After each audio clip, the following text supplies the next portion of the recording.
Thank you very much. This is Dr. Garcia, and I have the honor of introducing our speaker. Good morning, and happy to welcome all of you to the Florida Caribbean AETC. I am a faculty member, also the Florida Caribbean AETC, on board certified by the American Board of Obstetrics and Gynecology, and I'm an assistant professor of clinical obstetrics and gynecology at the University of Miami. So I welcome you to this webinar where Dr. McGuire will provide an HIV update on HPV in HIV-infected women. Dr. McGuire is a Florida Caribbean AETC faculty member and assistant professor at the University of Miami Miller School of Medicine, Department of Obstetrics and Gynecology, Generalist Division, and medical director of GYN HIV. She provides consultations to providers in Florida for HIV management of gynecological manifestations in women, and as co-medical director of the GYN HIV lower genital tract dysplasia program, she offers training on state-of-the-art care to include HPV management, colposcopy, and anoscopy for HIV-positive women. It gives me great pleasure now to introduce you to Dr. McGuire. Thank you so much for the introduction, Dr. Garcia. I'm really happy to be here today speaking about HPV and HIV.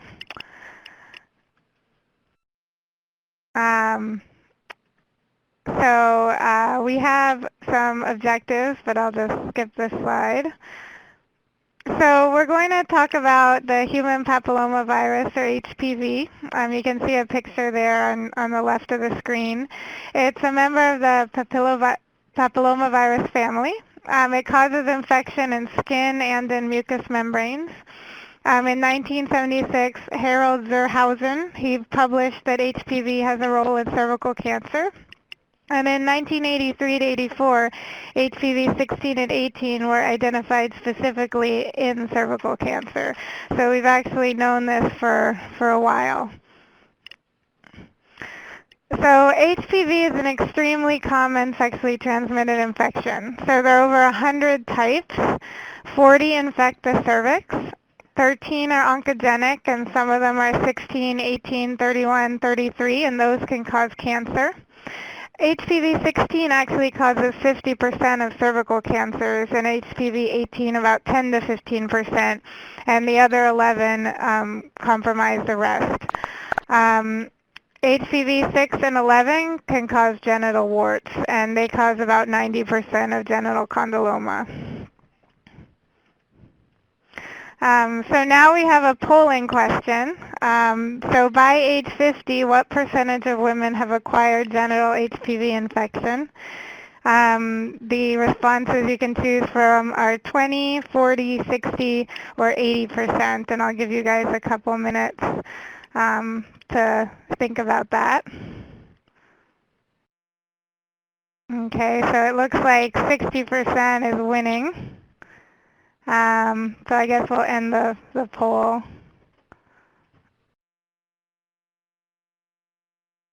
So actually, the correct answer is 80%. So HPV is extremely common. By age 50, so 80% will have acquired genital HPV infection. The estimated incidence or occurrence of HPV is 6.2 million a year, and the prevalence at one point in time is estimated to be 20 million. And in sexually active women, ages 15 to 24, currently infected are 9.2 million people. So again, it's very common. So there's a study that was conducted by the National Center for Health Statistics that looked at women aged 14 to 59, and they looked at 2,482 women. And here on this chart on the y-axis, you can see the prevalence and percentage of HPV, and the x-axis you can see the different age groups. And the lighter color bars are low-risk HPV, and the darker ones are high-risk HPV. So you can see in this graph that the prevalence is highest in the 20s for both low and high-risk types, but women of all ages from very young to older all have HPV. So the thing about HPV is that it clears relatively rapidly in most women. So a study of 227 women with normal Pap smears and HPV infection, they followed them out for 5 years with frequent visits. And in both these charts, we'll look at the one on the left. You see the proportion of persistence of HPV infection. And on the x-axis, you see time. And most of the HPV gets cleared in 6 months. At 1 year, about 23% of the women still had HPV present. And at 5 years, 7% still had HPV present. So in women with normal immune systems, HPV does clear within 2 years. And so persistent HPV infection can lead to a lot of different sequelae. You can have genital warts, anal warts, or oral warts, and they can be flat, papular, pedunculated growths, millimeters to centimeters. You can have multiple, and they can have symptoms of discomfort, or they can be asymptomatic. And here are some pictures of genital warts. Here's some perianal warts, and even oral warts. So they can be found in different locations on the body. It can also lead to cervical cancer precursors, such as CIN or cervical intraepithelial neoplasia, vulvar intraepithelial neoplasia, vaginal intraepithelial neoplasia, and anal intraepithelial neoplasia. And here you can see a picture of a biopsy of one of those areas with a cancer precursor. And most of these are asymptomatic, so patients tend not to complain of these issues.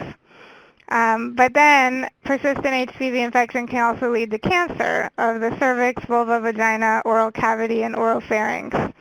And I have some pictures here, cervical cancer, a picture of vulvar cancer, and then oral cancer. And these cancers can have symptoms depending on the size or the stage that can lead patients to seek care. So speaking more about HPV and cancer, even though all the cancers I previously mentioned are related to HPV, not all of them are 100% attributable to HPV. Cervical cancer is 100% attributable, anal cancer 85%, about 40% of vulva, vaginal, and penile cancers are attributable, but only 15% of oral and pharyngeal cancers. So now we're going to talk about the difference of HPV in women living with HIV. So this study looked at persistent HPV infection in women who are HIV positive and negative. So in the column, the middle column, are HIV positive women, and in the right column, the HIV negative. And you can see that persistent infection was more common in HIV positive women for all HPV types, including the low risk type. And in the second row, you can see the HPV 16 was a lot more persistent in HIV positive women, and that is the one, if you recall, is more associated with cervical cancer. And so why could this be? So it's likely related to immune status. In the top graph on the y-axis and the bottom, you can see percent of women. And the top graph on the x-axis is CD4 groups. So HPV percentage increases with decreased CD4 count and with increased viral load, which you can see on the bottom graph. Women with HIV also tend to have higher levels of HPV. So this study did a measure of expression. So it looked at the signal intensity of the PCR that they did on the HPV, and the higher intensity signal was seen more often in HIV positive women. So we can assume that there are higher levels of HPV in the cervix. Also, women with HIV are more likely to have multiple infections, or infections with more than one HPV type. So the same study looked at HPV with more than 2 or more infections that was determined by PCR. And in the HIV positive women, 37.8% had multiple infections, while 19.6% in HIV-negative women. And having multiple infections would increase your chance of having a persistent infection, which will then progress. So essentially, HPV is more persistent in HIV-positive women, higher levels are detected in HIV-positive women, and multiple infections are more common. So what about cervical cancer screening? So in the general population, the U.S. Preventative Task Force recently changed the recommendations for routine screening. And some of the highlights are that women under age 21 should not be screened with Pap smears, that women aged 30 to 60 should be screened with a Pap and HPV Q5 years if it's negative, and that women over age 65 should not be screened. However, these recommendations don't apply to immunocompromised women, and there's subsets of immunocompromised women that we're not exactly sure what to do about screening, including the perinatally infected and older women who have been living with HIV. The CDC guidelines state that screening for HIV-positive women should be done twice the first year after diagnosis and annually thereafter, so that's what we do. And any HIV-positive woman should be referred to colposcopy if their Pap result is abnormal at all. So ascus, ascus-H, atypical glandular cells, low-grade and high-grade epithelial lesions all should be sent to colposcopy. And there's not very much evidence for the use of HPV as an adjunct to testing. So women who are HIV positive, due to having, again, more persistent HPV, multiple infections, and higher levels, have increased number of abnormal Pap smears, which you can see in this chart. So if you look at the row that says high-grade H-cellular cancer, in HIV-infected women, that was 42 women out of their cohort, or 2.5%. In HIV uninfected, it was 6 women, or 1.2%, which was statistically different. And you can see for low-grade and ascus, it was also statistically significant that more HIV-infected women had abnormal Pap smears. So with these results, you can see that approximately 40% of HIV-positive women will need follow-up with colposcopy. So now we're going to talk a little bit about colposcopy. So there are some goals of the procedure. You want to localize the transformation zone. You want to evaluate the extent of disease, locate the area most suspicious, and determine if invasive cancer exists. So for those of you who haven't seen a colposcope, this is what it looks like. It looks basically like a microscope that you look into the cervix. There's a green filter that you can look at blood vessels. There's an optics area where you look through, and then there's a light source. And this is a picture of a tray for the perfect colposcopy. We have all your equipment set up. On the right, you see different sized swabs and brushes and cotton balls. On the left, you see the speculum. In the middle, you see different biopsy forceps. And at the top, you see your different solutions of acetic acid, Lugols, and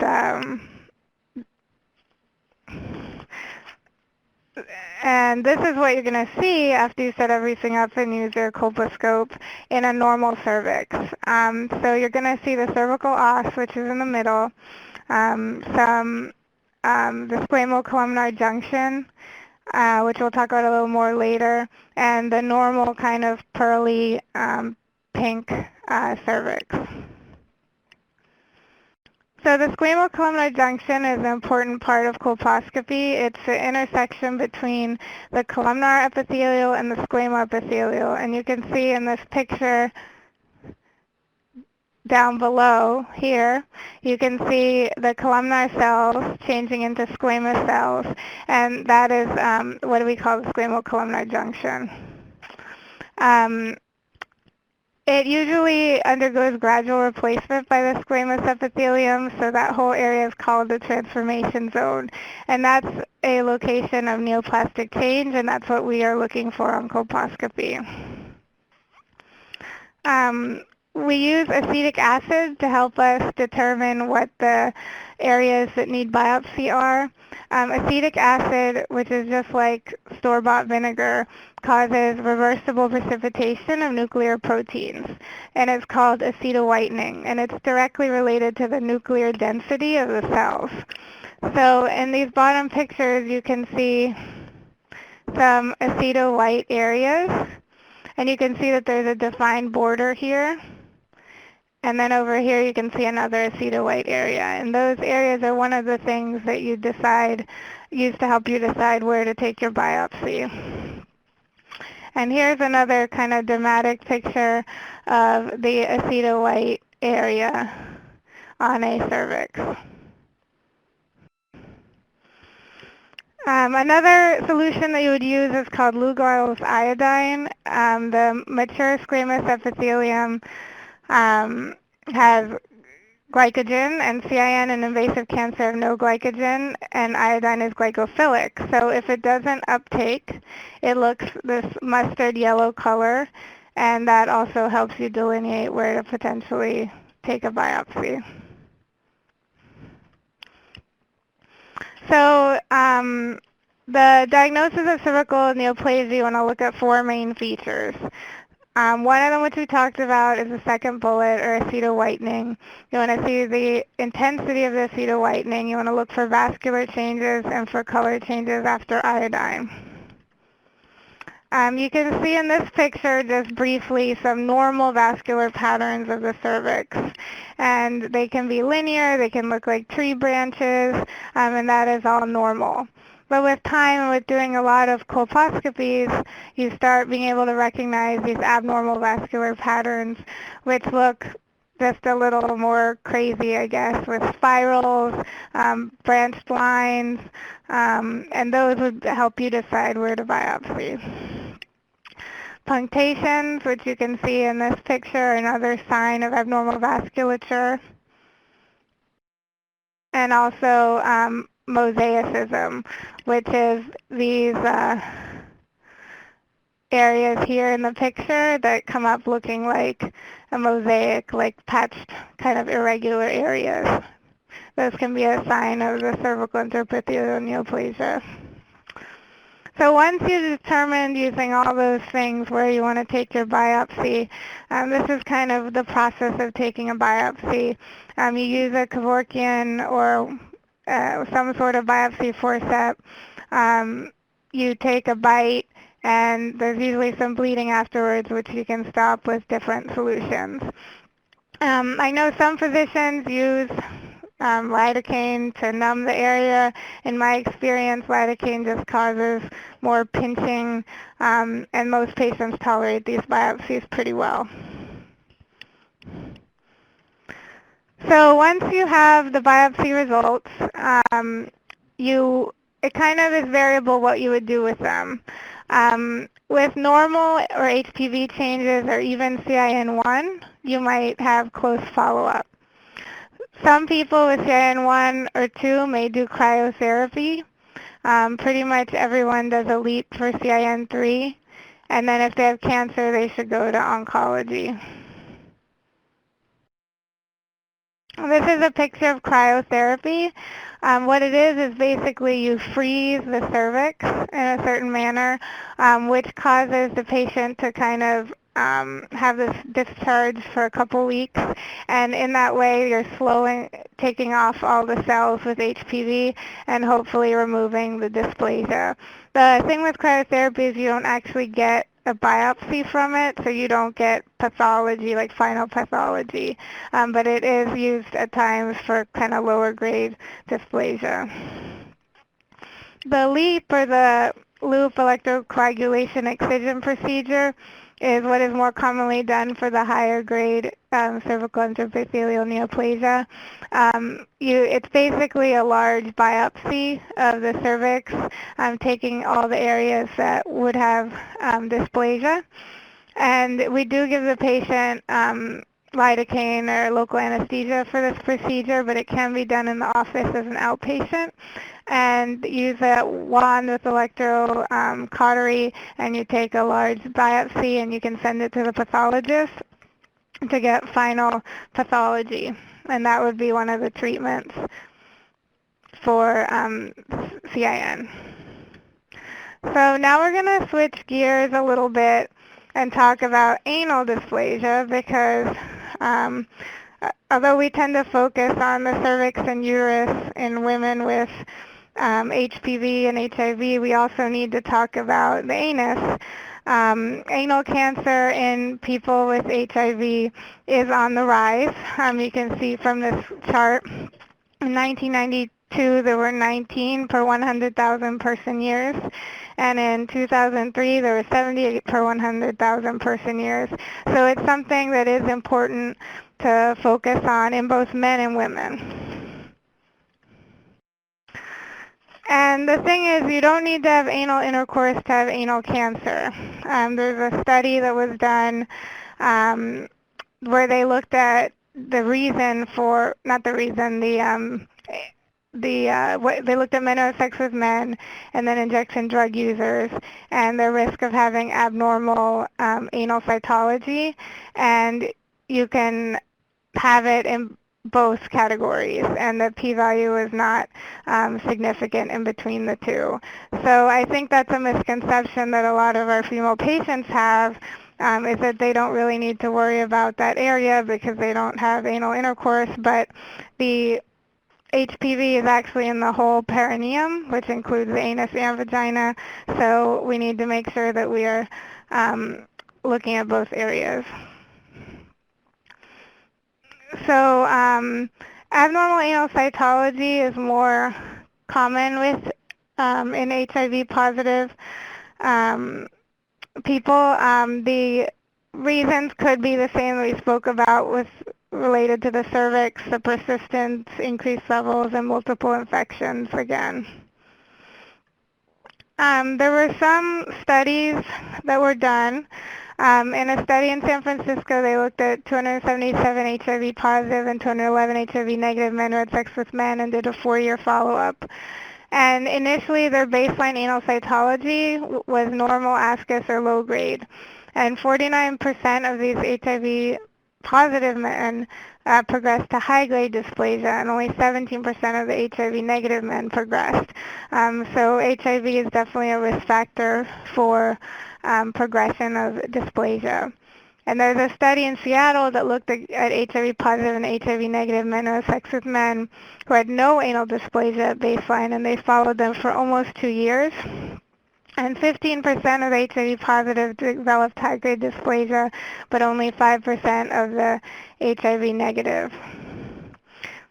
Again, showing that HIV seems to be a risk factor for progression to high-grade dysplasia.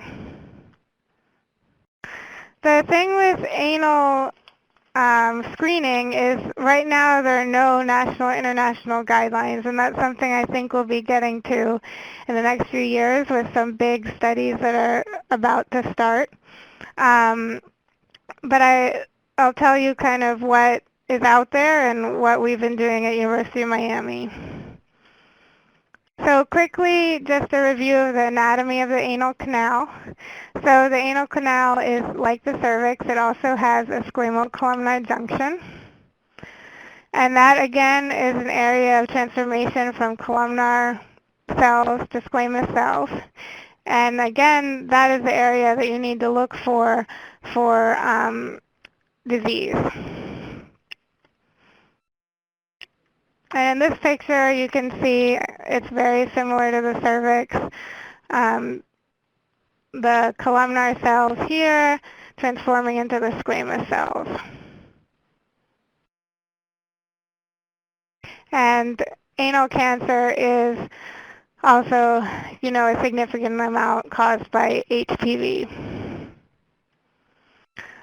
So out of San Francisco, where many of the studies have been done, they proposed this flow sheet for anal cytology screening. So that would be if anal Pap smear, which I'll talk about a little more in a few slides. They propose that if the anal Pap smear is normal, you repeat in 1 year for HIV positive and in 2 to 3 years for HIV negative. If it's ASCUS, LSIL, or HSIL, to do high-resolution anoscopy, which is kind of the equivalent of colposcopy for the anal canal. If there is no lesion seen, you repeat the Pap. If it's AIN1, you follow up in 6 months, and at AIN2 or 3, then you would treat. And the goal of the screening is to detect anal dysplasia early before it progresses to anal cancer. Similar to that of the cervix, where you're trying to catch cervical cancer early to prevent cervical dysplasia to prevent cervical cancer. So what do you need to do an anal Pap smear? So you need gloves. You need a polyester swab, so not one of the wooden cotton swabs. And you need liquid media, and it's actually placed in the same vial that cervical Pap smears are placed in. This is a picture of someone doing an anal Pap smear. Usually it's easy to have the patient lying on their left side, and the patient can actually help you lift one of their buttocks, and you place the swab inside the anal canal, and you bring it out with a vigorous circular motion on its way out. And as it comes out, you'll see that the swab will go through this transformation zone and hopefully pick up cells in that area. An important part of any exam, especially after you do the anal Pap, is to do a digital rectal exam. That actually, is kind of the low-tech method of screening for anal cancer, but it is important because you can find lesions or masses that you might not miss, or you would definitely miss, if before the patient has symptoms. So that's a way of catching anal cancer early as well. So the Pap smears are read similarly to cervical Pap smears. It'll either be normal, ASCUS, low grade, or high grade. And anal cytology has, not ideal sensitivity and specificity, which is why ideally you should send ASCUS, low grade, and high grade to high resolution anoscopy. So this is the setup for high-resolution anoscopy in one of the clinics here at University of Miami. We have our colposcope. It's the same colposcope that's used for cervical colposcopy. We have it attached to a computer to take pictures and for teaching purposes. We have a bed. The patient usually lies on their left lateral position, and we get them comfortable prior to doing the anoscopy. In anoscopy, you're kind of looking for the same things. You want to look for the squamocolumnar junction, which is seen here. And you want to try and find that transformation zone. In my experience, I've done a lot of colposcopies, and I find anoscopies more challenging. The cervix kind of sits there and stares back at you. But with the anoscopy, you need to be moving the anoscope, looking inside, and the anus kind of folds in on itself, so you need to really make sure that you can look at all areas of the anal canal. And then here you can see some areas of condyloma. There's some aceto-white areas. And you're looking for pretty much the same thing as you would be in a colposcopy. So you're looking for the aceto-white changes, the abnormal vasculature, the mosaicism, and you can even use Lugol's solution, which they did in picture B, to try and look for areas of negative uptake. And all those things help you, again, just like colposcopy, decide where you want to biopsy.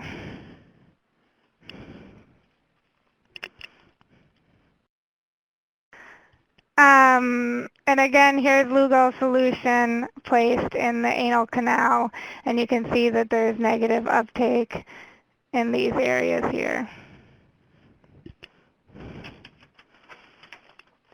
So now what do you do when you localize your area? You take an anal biopsy. Here's a picture. It's very similar to colposcopy, except you use a much smaller biopsy forceps. And you take your biopsy. Usually bleeding will stop with pressure. Sometimes we've used silver nitrate to stop bleeding. And then we remove the anoscope. The histology that you'll get is similar again to CIN. You'll get AIN 1, 2, or 3. High grade is considered AIN 2 or 3. As far as treatment, you need to work in collaboration with your proctologist. And there are also new methods of treatment with coagulation of areas that you find to have advanced disease, or infrared, where you would burn areas that have disease, and also some studies being done of using 5-FU that patients can actually apply to kind of get rid of their anal disease. But a lot of these are still in the research stage, so hopefully in the future we'll come up with better treatment methods. So another question, what is your institution doing with regards to anal cancer screening in your HIV population? I'll give you guys a few minutes to answer.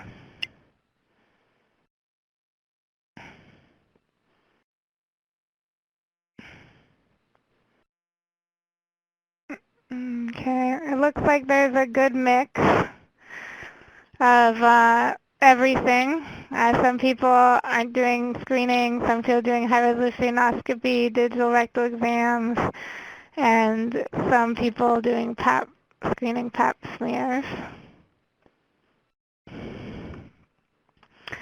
So at the University of Miami, we started our anal dysplasia clinic. Basically, we sent, there was one infectious disease doctor, Dr. Rosa Cunha, who was already doing the anoscopies on men. But since we have experience in doing colposcopies in women, me and another gynecologist, Dr. Garcia, actually went to the training course in high-resolution anoscopy and were trained. A few months prior to that, we started doing anal Pap screening. And since we knew that there was going to be a bottleneck due to Dr. Garcia and I getting more experience, we started doing our screening in the most high-risk population that we had. And we have a colposcopy clinic called Special Colposcopy, which is colposcopy for HIV-positive women. So we started screening all of those women. And we actually found that 90% of the Pap smears were abnormal because these are very high-risk patients. They have HIV and they have HPV in their cervix, and you're more likely to have it in your anus if it is in your cervix. So that was a surprise to us.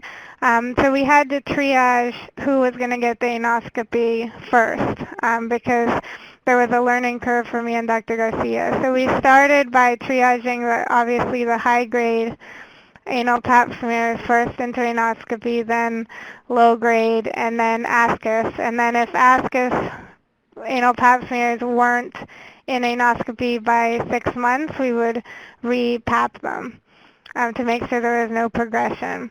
Then we started doing the high-resolution anoscopy, and right now we're following all our higher grade disease because we haven't been trained in treatment yet, or we send them to proctology if it is a large lesion. So that's kind of how we established our clinic. And we also have had collaboration with pathology, who reads the slides, and with one of our colorectal surgeons, who is the person we refer people to if they do have high grade disease.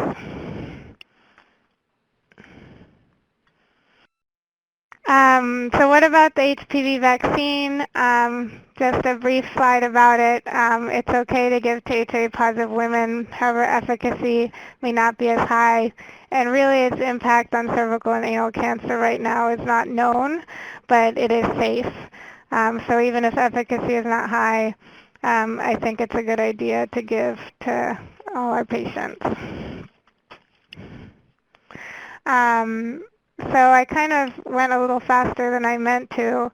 There's a couple questions that came in, so we'll go through those first. Okay, Dr. McGuire, I want to thank you so much for a very comprehensive, educational, and thought-provoking presentation. We do have some questions from our audience. One of them is, why do you think that some GYN doctors only test for high-risk HPV? Can't all of them eventually turn to cancer? Actually, the high-risk types are the ones that turn into cancer. I think the low-risk types, which actually they don't recommend testing for in women, cause genital warts. The only oncogenic types are the 13, and the majority of cancers are caused by 16 and 18. Plus, there are 100 types of HPV that live on our skin all the time. Those just aren't the ones that infect the cervix. Only 40 infect the cervix. So I always tell my patients, HPV is everywhere. We can't avoid it. And I think that's kind of a surprise to many people because we didn't test for it before. So once you start testing for it, you find out it's really out there. Another question, besides the University of Miami, are anal colposcopies being offered anywhere else in Florida, and does insurance cover it? I believe there's someone in Tampa that is doing it, that Dr. Rosa Cunha, who's the ID specialist, has worked with. And there's a private doctor in Broward County, I believe, that is doing them as well. I'm not the best person to answer the insurance question. I know we've been billing for them in our clinic, but I'm not quite sure on which insurances cover what. So I'll have to defer that to someone who's better at insurance issues. Given the fact that it's estimated that 85% of anal cancers are attributable to HPV, should we be considering anal cytologic screening of all women, whether HIV positive or negative, who have HPV cervical dysplasia? I believe that I think that's somewhere that we might go in the future. I think right now we're focusing on the highest risk, which is HIV positive women. But I mean, that's something that might happen in the future. There's been associations that people with vulvar cancer have a high level of percentage of dysplasia in the anal canal. So perhaps that's somewhere that research will take us, that maybe people with vulvar cancer, cervical cancer, even if they're HIV negative, need anal screening. Can herpes of the anus change to cancer? So herpes is a virus.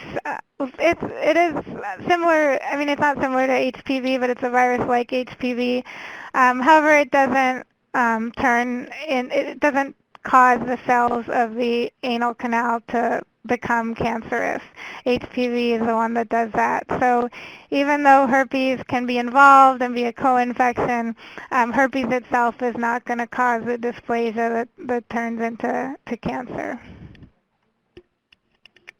How do you manage clients with persistent positive HPV test results with negative Pap Smear results consistently?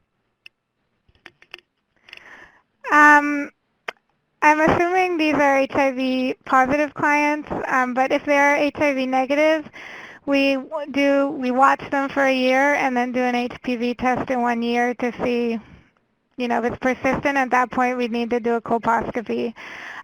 With HIV positive patients, I tend to be a little more aggressive and manage them with colposcopy more quickly, because you really want to make sure you're not missing some hidden disease. And I think, that's kind of a clinical conundrum. I think if these patients have completed childbearing, you could always offer them a LEAP to see if there's anything that we're missing, but it would really be patient-to-patient dependent. Here's another question. When do you stop doing Pap smears in older positive HIV women? So right now we've just kept doing them, but I'm actually doing a research study on our cohort of women, because we're getting more and more women who are older, and we're going to do a retrospective review of whether or not they get advanced dysplasia. So I don't have a good answer for that, but hopefully our research will help us decide. I always feel bad doing PAPs on older ladies, so hopefully we can get some guidelines on that in the future.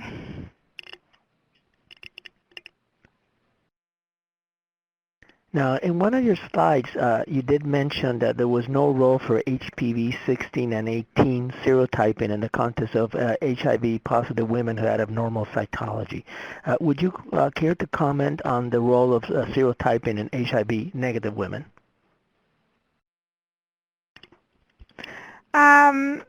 So in HIV-negative women, HPV is used as an adjunct to the cervical screening. And it's mostly used in the context of ASCUS or lower grade cytologic changes, because those can be caused by inflammation or by dysplasia. So that helps us triage patients, because if they're HPV negative, then we know it's more likely due to inflammation or infection. If they're HPV positive, then we know it's more likely due to dysplasia. So that's what it's not really used as triage in HIV positive as of yet, because we haven't had enough evidence to show that it is helpful. So that's why in general we send all abnormalities to HIV, in HIV positive women to colposcopy.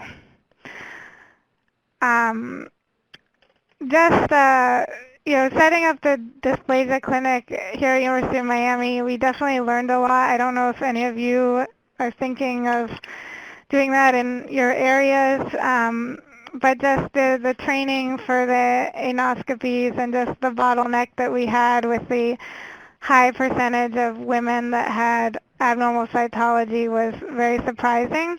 But also the element of patient education is so important, because a lot of these women are used to coming in for their vaginal PAPs. I think as women we're trained to come every single year for your PAPs, and you're used to people looking in that area and dealing with that area, but a lot of women are receptive to the anal Pap smear, since I think it seems less invasive, but a lot of women are no-showing to our high-resolution anoscopy appointments.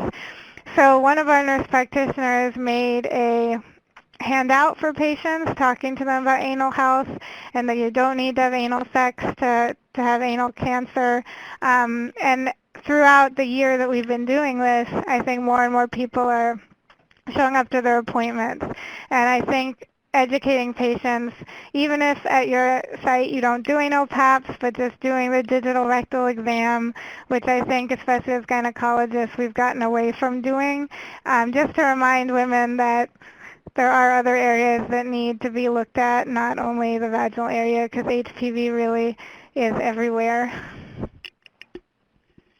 Recently here at our institution, we conducted a retrospective review of LEAP results, loop electrocoagulation excision procedures on patients that were both HIV and HIV positive and HIV negative, to look at different histological degrees of abnormality. Interestingly, one of the things we discovered in our review that many of these patients had never been screened for other sexually transmitted infections. Would you care to comment on some of the guidelines that we should be following when we see a patient that it's already infected with one sexually transmitted disease or infection like HPV, and what other studies should we offer them? I think in an ideal world, when someone has high-grade dysplasia, we need to make sure we're getting HIV tests, because our clinic gets referrals, not specifically our HIV clinic, but our general clinic gets referrals from the area, and a lot of them don't even have an HIV test documented.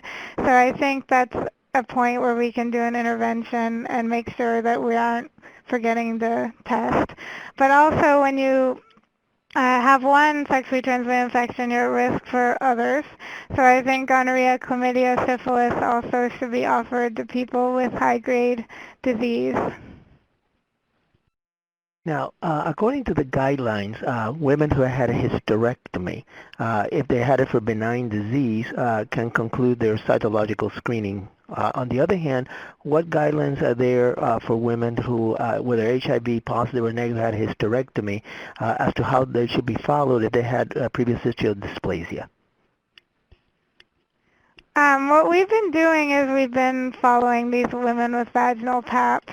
Many of the hysterectomies for women in our clinic are for high-grade dysplasia, which even in the non-HIV infected would mean that you would need to continue screening for vaginal cancer.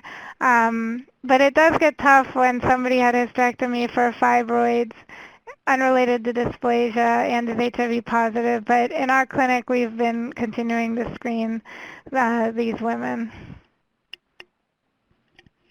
When you were discussing, Dr. McGuire, the anal biopsies, you did mention some concerns about changes in the technique, given the fact that the anus is a kind of a different location as to when we usually do cervical biopsies.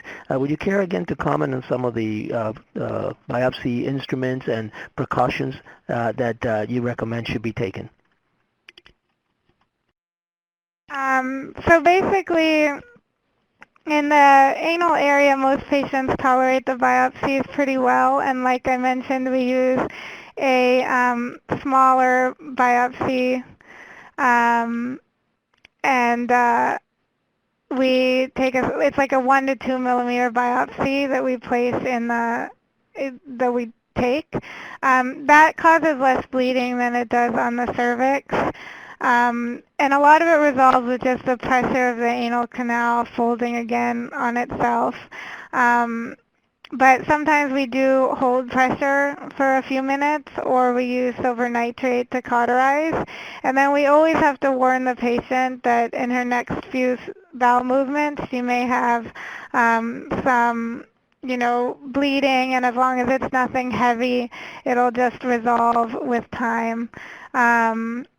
So, and also, with high-resolution anoscopy, a lot of women think that beforehand they need to eat something special or get an enema or somehow prepare for the procedure, but it's actually a procedure you just want the patient to come as they are.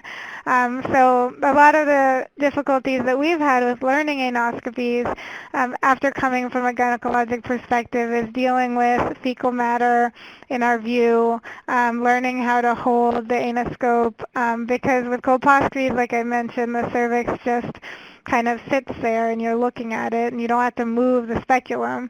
But with the anoscope, one hand is moving the speculum and the other one has to, keep an eye on the squamous columnar junction. So I've been kind of surprised at how much of a learning curve that they've had with anoscopies. And there are people at NYU and UCSF who's been doing this for years and years, and definitely the pros, but we need to start somewhere to be able to gather research to see how we can help patients. So I think, we're getting there, and there's a big study that's called the Anchor study where they're going to look at and follow patients to kind of prove that treatment of these lesions actually decreases incidence of progression. And I think once that study comes out, then, it'll be more common to do anal screening. Dr. McGuire, would you care to comment, please, on what are some of the signs and symptoms of anal cancer? So some of the signs and symptoms would be kind of a mass or pressure in the anal area, sometimes itching, and then bleeding.